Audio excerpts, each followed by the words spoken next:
మన ఫ్యామిలీ అందరికీ good morning అండి. టీలు టిఫిన్లు అన్నీ అయిపోయాయా?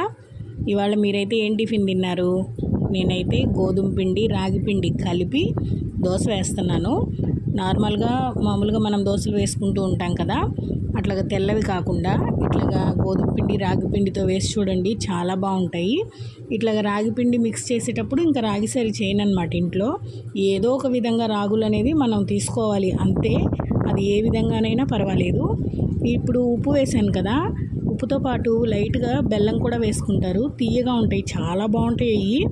అవి బలం కూడా తీయగా ఉండేవి. చిన్నప్పుడు చిన్నపిల్లలకి ఎక్కువగా చేసి పెట్టేవాళ్ళు. ఇంక ఇక్కడైతే నేను ఇవాళ వేసున్నానండి టిఫిన్స్ కన్నిటికీను. అందుకోసమని ఇక్కడ రాగిపిండి గోధుమ పిండి కలిపి దోశలు వేసాను. నార్మల్గా మనం ఎలా దోశలు వేసుకుంటామో క్రిస్పీగా అలాగే వస్తాయి. టేస్ట్ అయితే చాలా బాగుంటుంది. మీరు కూడా ఎప్పుడైనా ట్రై చేసి చూడండి, మీకు ఎలా వచ్చింది ఏంటి అనేది కామెంట్ చేయండి. ఇంక ఇక్కడ ఎర్రగారంతో తినేస్తున్నాను అనమాట. టేస్ట్ అయితే అదిరిపోయింది.